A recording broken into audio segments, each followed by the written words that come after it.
Hello guys, welcome back to my YouTube channel Could Be DK Sir once again. I warmly welcome to all of you. I hope everybody doing fine.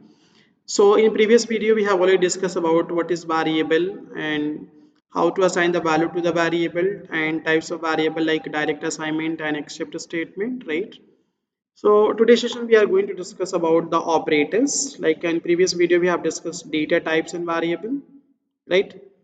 So what is operator basically here? So all computer languages provide the tool for some predefined operation. These tools are known as operators. The operators are categorized in the following ways: arithmetic operators, relational operators, and logical operator. So what do you mean by arithmetic operator here? Arithmetic operator used to perform arithmetic calculations. The symbol that represent arithmetic operations are called arithmetic operators. As you can see, multiply, divide, plus, minus, and modulus. The following table show the like a precedence of arithmetic operators. As you can see, the high to low. So this is a sequence of the arithmetic operator. Sorry. So let's see an example of the precedence of arithmetic operator. So as you can see the board marks here, like 12 plus 5 into like in bracket you can see parenthesis bracket 10 divided by 2 plus 6. So obviously 10 divided by 2 equals to 5, so 5 plus 6 equals to 11 and 12 plus 55 equals to 67. So this is the way we use all the arithmetic operators together all in one. Third, second one, relational operator is also called comparison operator. So relational operator are used to variables or constraints.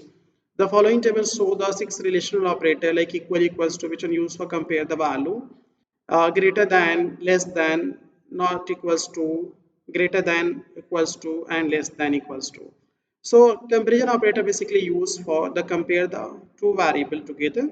Like very simple example, suppose I'm talking about if username equals to a dks and password like a dks123. So it will check the username exact that or not. So it will just going to be confirmed with this. Third one, logical operators are used to combine expression and contain relational operator.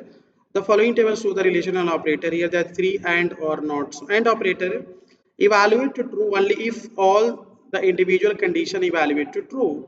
Like very simple example, in logical operator, all conditions should be true. Like if username and password, if email ID and password, if both are correct, then you can proceed for login. Right? In both conditions should be true or both of anyone, right? Just like Facebook example. So Facebook there is an option like email or phone number. Not evaluate to true if condition not met. If both condition not met, definitely you cannot log. Is always working on the opposite order. So this is really very important operator which one you can use for the conditional construct, even if and right, if else, nested if else as well. Okay, so this is where you can use the logical operator.